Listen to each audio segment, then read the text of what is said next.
Welcome back to our channel. तो हम कर रहे हैं आपका नीट के प्रीवियस ईयर क्वेश्चंस को सॉल्व, जिसमें हम प्रीवियस ईयर क्वेश्चन भी करेंगे और एक्सपेक्टेड क्वेश्चन भी करेंगे। अभी हम प्रीवियस ईयर क्वेश्चंस को देख रहे हैं जो हम चैप्टर वाइज कर रहे हैं। देखिए, मैं ऑलरेडी जैविक वर्गीकरण जो आपकी क्लास 11th की एनसीईआरटी है उसका सेकेंड चैप्टर के 15 क्वेश्चन को हम देख चुके हैं। आज हम उसके आगे के क्वेश्चन देखेंगे क्योंकि हमारा टारगेट है 100। तो हम कोशिश करेंगे कि हम इस वीडियो में कंप्लीट 100 तक अपने क्वेश्चंस को कर लें जो प्रीवियस ईयर में पूछे जा चुके क्वेश्चन हैं। चैप्टर नंबर 2 है जैविक वर्गीकरण, बायोलॉजिकल क्लासिफिकेशन।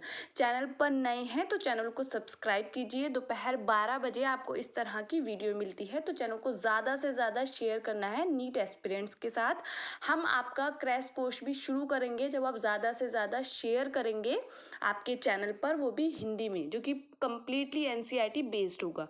तो अगर अभी तक चैनल को सब्सक्राइब नहीं किया है तो चैनल को सब्सक्राइब कर लीजिए।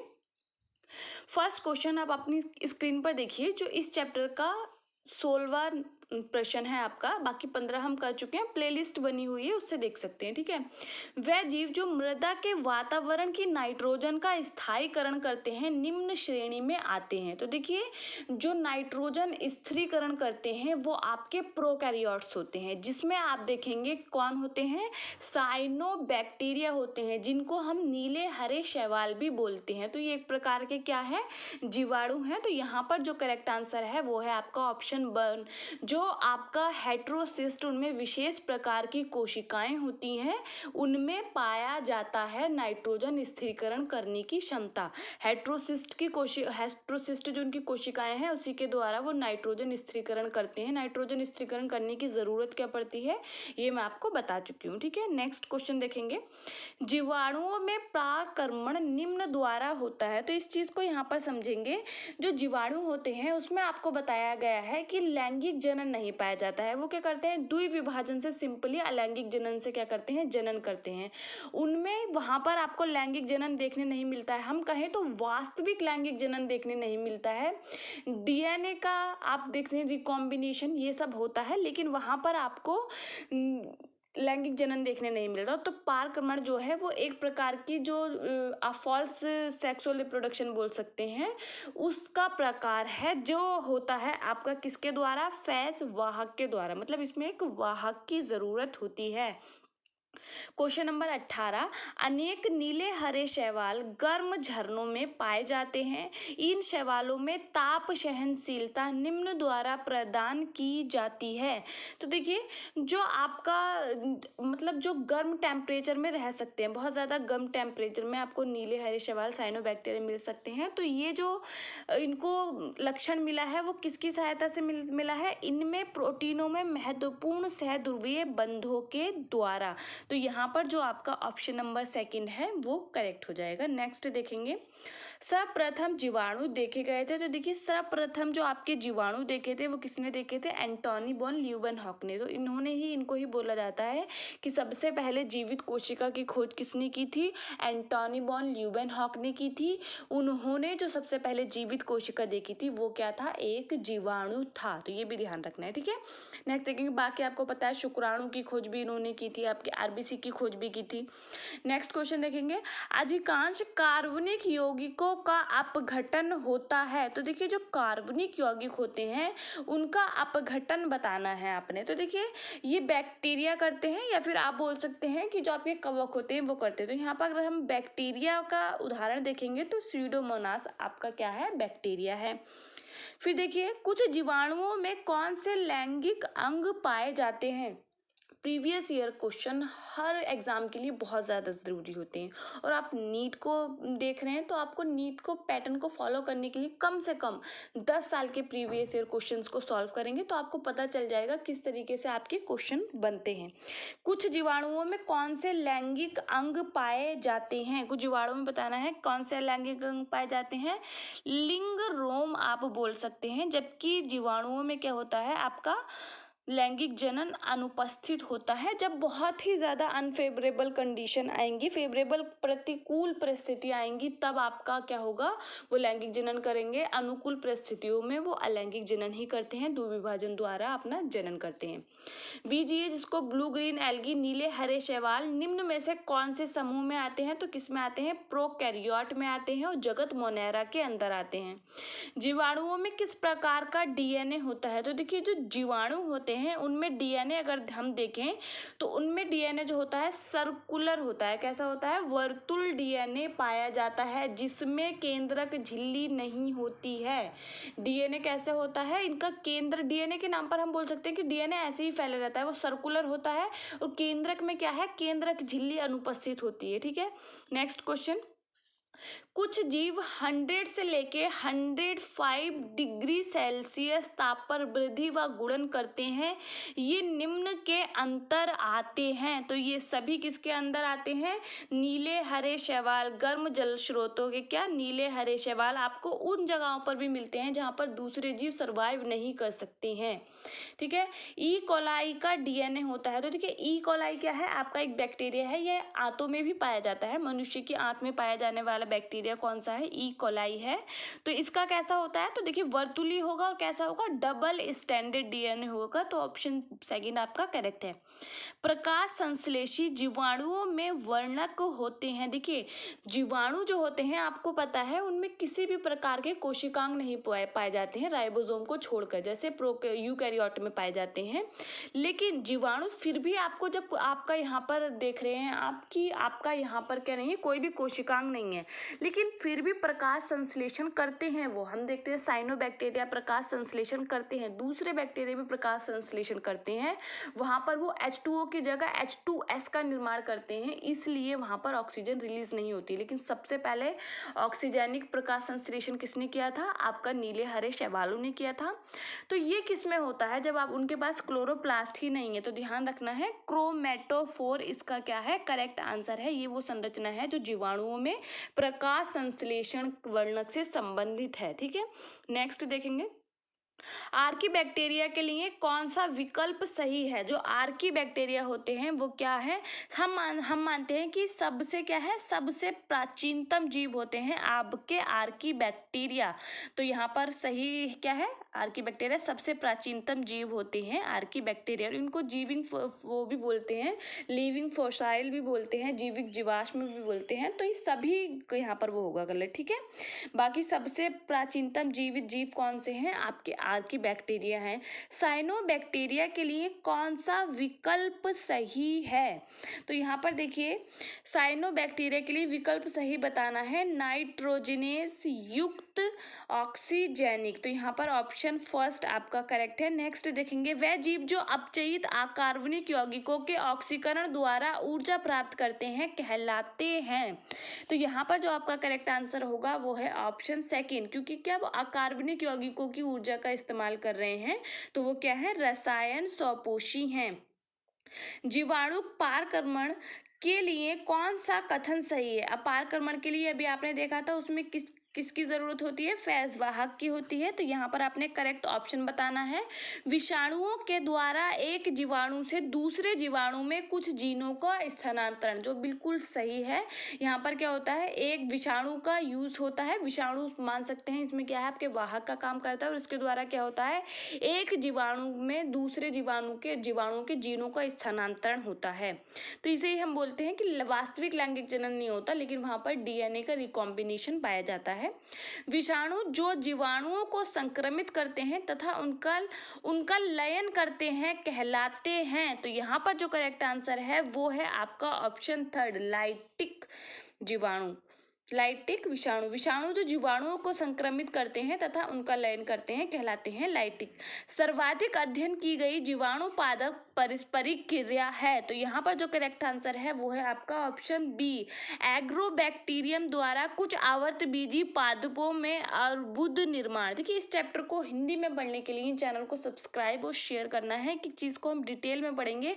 क्रैश कोर्स में हमारा टारगेट रहेगा कि आपके मार्क्स आउट ऑफ 60 हम आपके आउट ऑफ 60 स्कोर करने का पूरा उसमें ट्राई करेंगे कि आपको इतने सारे क्वेश्चन, मॉक टेस्ट वगैरह और पूरा एनसीईआरटी कंटेंट आपको दिया जाएगा जो आपको बहुत अच्छे से एक्सप्लेन किया जाएगा हिंदी में। तो हिंदी मीडियम वाले ज़्यादा से ज़्यादा शेयर एंड चैनल को सब्सक्राइब करेंगे। बैरोफिलिक प्रोकैरियोट हैं, तो देखिए बैरोफिलिक प्रोकैरियोट जो है अधिक गहरे समुद्र तल में वृद्धि व गुणन करते हैं। ऑप्शन फर्स्ट आपका करेक्ट है। जूट के अपगलन के लिए निम्न किण्वनकारी जीवाणुओं का उपयोग किया जाता है। तो ऑप्शन बी देखिए ब्यूटायरिक अम्ल जीवाणु। नेक्स्ट देखेंगे एक्टिनोमाइसिटिस तंतु में मृदा जीवाणु फ्रैंकिया के संदर्भ में निम्नलिखित में से किसके अतिरिक्त सभी कथन सही हैं। फ्रैंकिया मतलब जो गलत है हमने वहाँ पर वही चूज करना है। तो ऑप्शन सेकंड देखेंगे मुक्त जीवी अवस्था में नाइट्रोजन स्थायीकरण नहीं कर सकता है। नेक्स्ट निम्न में से किसकी क्रिया के द्वारा चाय की पत्तियों का संसाधन किया जाता है। तो यहाँ पर जो आपका करेक्ट आंसर है वो है ऑप्शन सेकंड जीवाणु। नेक्स्ट देखेंगे भोजन विषाक्तता कारक क्लोस्ट्रीडियम ब्यूटानियम जीवाणु है, मतलब आपने बताना है वो किस तरीके से करता है। तो आप किस तरीके से अपना जीवन का वास करता है, उसमें क्या है अविकल्पी अनॉक्सी, मतलब क्या है इसका अविकल्पी अनॉक्सी का कि वो ऑक्सीशोषण कोई भी वो सिर्फ क्या करेंगे ऑक्सीशोषण ही करेंगे। अविकल्पी क्या है अनॉक्सी है। नेक्स्ट देखेंगे प्रकाश अकार्बनिक पोषी के लिए कौन सा विकल्प सही है। तो ऑप्शन 40 क्वेश्चन 40 में देखेंगे ऑप्शन सेकंड विकिरणों तथा अकार्बनिक यौगिकों के हाइड्रोजन से ऊर्जा प्राप्त करते हैं। नेक्स्ट क्वेश्चन कुछ अति तापरागी जीव जो अत्यधिक अम्लीय आवासों में वृद्धि करते हैं कौन से दो समूहों के अंतर्गत आते हैं। तो यहाँ पर जो करेक्ट आंसर है वो क्या होगा यूबैक्टीरिया तथा आर्किया। फिर देखिए झिल्ली बंधित कोशिकांग निम्न में से अनुपस्थित होते हैं। तो आपका जगत मोनेरा में ऐसा नहीं है, प्रोकैरियोट में ऐसा नहीं है। यहाँ पर हम उसका उदाहरण देखें तो आप देखेंगे स्ट्रेप्टोकोकस क्या है जीवाणु का नाम है। जो आप देखते हैं स्ट्रेप्टोकोकस निमोनिया से आपको निमोनिया वगैरह जो होता है तो उस जीवाणु में क्या होगा, क्योंकि वो जीवाणु है तो कोई भी झिल्ली से बंधित कोशिकांग नहीं होगा। कुछ जीवों के लक्षण के संदर्भ में निम्न कथनों के सही संयोग का चयन कीजिए। 43 में जाना है आपने। तो यहाँ पर अगर आप देखेंगे ऑप्शन फर्स्ट सही कथन चुनना है। मिथेनोजन आर्की बैक्टीरिया हैं जो दलदली क्षेत्रों में मिथेन उत्पन्न करते हैं, बिल्कुल ठीक है। नॉस्टॉक एक तंतुनुमा नीला हरा शैवाल है जो वातावरण की नाइट्रोजन का स्थायीकरण करता है, एकदम ठीक है। रसायन संश्लेषी स्वपोषी जीवाणु ग्लूकोज से सेल्यूलोज का निर्माण करते हैं, यहाँ पर ये क्या हो गया गलत हो गया। माइकोप्लाज्मा में कोशिका भित्ति नहीं होती तथा ये ऑक्सीजन के बिना जीवित रह सकता है, बिल्कुल ठीक है। तो ऑप्शन ए बी डी यहाँ पर एकदम करेक्ट है। तो ऑप्शन फोर्थ यहाँ पर करेक्ट हो जाएगा, ऑप्शन फोर्थ यहाँ पर करेक्ट हो जाएगा। नेक्स्ट देखेंगे प्रोटिस्ट में होते हैं, जो जगत प्रोटिस्टा है उसमें बताना है उसमें क्या होते हैं। क्वेश्चन नंबर 44 देखेंगे ऑप्शन सेकेंड कोशिका द्रव्य में धसे झिल्ली से घिरे हुए न्यूक्लियो प्रोटीन्स। फिर देखेंगे निम्न में से किस जीव में पादप तथा जंतु के लक्षण पाए जाते हैं। तो युग्लिना जो होता है वो पादप और जंतु दोनों के लक्षण होते हैं। पादपों की तरह वो प्रकाश संश्लेषण कर सकता है सूर्य के प्रकाश की उपस्थिति में, लेकिन जब सूर्य का प्रकाश अनुपस्थित होता है तो वो परपोषी की तरह व्यवहार करता है, मतलब अपना भोजन दूसरे जीवों से लेगा। और ये किसमें है जगत प्रोटिस्टा के अंदर रखा गया है क्योंकि ये एक कोशिकीय जीव है। नेक्स्ट क्वेश्चन देखेंगे ऑक्सो बीजाणु तथा हर्मोसिस्ट क्रमशः निम्न द्वारा बनाए जाते हैं। 46 क्वेश्चन को देखेंगे तो देखिए जो डायटम्स और जो आपके साइनोबैक्टीरिया के द्वारा, तो यहाँ पे देखेंगे अनेक डायटम्स तथा कुछ साइनोबैक्टीरिया द्वारा। आपका 46 का ऑप्शन 4 करेक्ट है। निम्नलिखित में से कौन एक अपवंक फफूंदी है। तो यहाँ पर आप करेक्ट आंसर देखेंगे अपवंक फफूंदी किसमें रखा गया है प्रोटिस्टा के अंदर रखाया गया है। तो 47 का फाइजेरम क्या है इसका उदाहरण है। नेक्स्ट देखेंगे अपवंक फफूंदी मिक्सोमाइसिटिस का थैलस काय कहलाता है। तो देखिए यहाँ पर जो करेक्ट आंसर होगा वो होगा प्लाज्मोडियम। ये फफूंद है लेकिन ये कवक नहीं है। मिक्सोमाइसिटिस ये वास्तविक सच में कवक नहीं है, ये किसमें क्या है प्रोटिस्टा का मेंबर है, तो आपने कवक जाल नहीं करना है। एक कोशिकीय यूकैरियोट किसमें सम्मिलित है, तो कौन से जगत में है आपके प्रोटिस्टा में है, ज्यादा ज़्यादातर क्या होते हैं, जलीय होते हैं। कैपिलीशियम किसकी विषाणुधानी में पाया जाता है? जो कैपिलीशियम है वो किसकी विषाणुधानी में पाया जाता है? तो फाइजेरम की। तो यहाँ पर करेक्ट आंसर ऑप्शन 3 है। कवकों के लिए निम्नलिखित में से कौन सा विकल्प सही है? कवकों के लिए बताना है कौन सा विकल्प सही होता है। ये भक्षपोषी होते हैं, इनमें सख्त कोशिका भित्ति का अभाव होता है। ये परपोषी होते हैं, इनमें केंद्रक झिल्ली का अभाव होता है। तो यहाँ पर जो करेक्ट आंसर है ये परपोषी होते हैं। और अपना भोजन किस तरीके से करते हैं? अवशोषण के द्वारा अवशोषित करते हैं। मतलब इनमें क्या होता है, कवकों में होते तो ये परपोषी हैं, लेकिन क्या करेंगे, जैसे जंतुओं में देखेंगे आप, उच्च जंतुओं में वो क्या करते हैं, पहले भोजन, हम अपना ही उदाहरण लें तो भोजन खाते हैं, फिर उसके ऊपर पाचन की क्रिया चलती है, बहुत सारे एंजाइम काम करते हैं बॉडी के अंदर। लेकिन ये क्या करते हैं, पहले अगर कहीं भोजन पड़ा होगा, ये पहले उस पर एंजाइम का श्रावण करेंगे, वहां पर उनको डाइजेस्ट करेंगे और फिर उसको अवशोषित करते हैं। फिर देखिए, कुछ कवकों में द्विगुणित कोशिका के निर्माण से पूर्व जब प्रत्येक कोशिका में 2 अगुणित केंद्रक होते हैं तो यह अवस्था कहलाती है। तो यहाँ पर जो करेक्ट आंसर है वो है द्विकेंद्रिकी प्रावस्था। नेक्स्ट क्वेश्चन, सेल्यूलोज निम्न में से किसकी कोशिका भित्ति का मुख्य अवयव है? तो यहाँ पर आपने ध्यान रखना है, प्लांट्स की कोशिका भित्ति का मुख्य अवयव क्या होता है? सेल्यूलोज होता है। ऑप्शन 2 आपका करेक्ट है। प्रचलित कवकनाशक वो 2 मिश्रण की खोज में से निम्न में से कौन संबंधित है? तो यहाँ पर ऑप्शन 3 आपका करेक्ट है, अंगूर की मृदु रोमिल आसिता। कवक जनित गेहूं का काला कीट रोग निम्न द्वारा होता है। यहाँ पर जो करेक्ट आंसर है वो है आपका पक्सीनिया ग्रैमिनिस टाइटिसी। मक्के का कंड रोग किसके द्वारा होता है? देखिए, डिजीज बहुत ज़्यादा इंपॉर्टेंट है। कवक से बहुत सारी डिजीज आपको देखने मिलेंगी, प्लांट्स में, एनिमल्स में। तो आपने क्या करना है, उनको अच्छे से क्वेश्चन में प्रैक्टिस करना है। 56 देखेंगे, अस्टिलेगोमेडिस। नेक्स्ट क्वेश्चन, पक्सीनिया बनाता है यूरिडिया तथा जो पक्सीनिया है ये क्या है? आपका एक कवक है। ये क्या बनाता है? टेलिया गेहूं की पत्ती पर। निम्न की बीजाणुधानी में स्तंभिका जैसी विशिष्ट संरचना पाई जाती है। किसकी में पाई जाती है ये बताना है। तो ऑप्शन 3 आपका करेक्ट है, राइजोपस। नेक्स्ट देखेंगे, पक्सीनिया में द्विकेंद्री भवन होता है। यहाँ पर जो करेक्ट आंसर होगा वो है ऑप्शन 1, बारबेरी की पत्ती की ऊपरी सतह पर। कवकों की असंगत गद्दियां निम्न में से किसकी सहायता से परपोषी में भेदन करती हैं? यहाँ पर जो करेक्ट आंसर है वो है ऑप्शन 1, यांत्रिक दबाव तथा एंजाइमों द्वारा।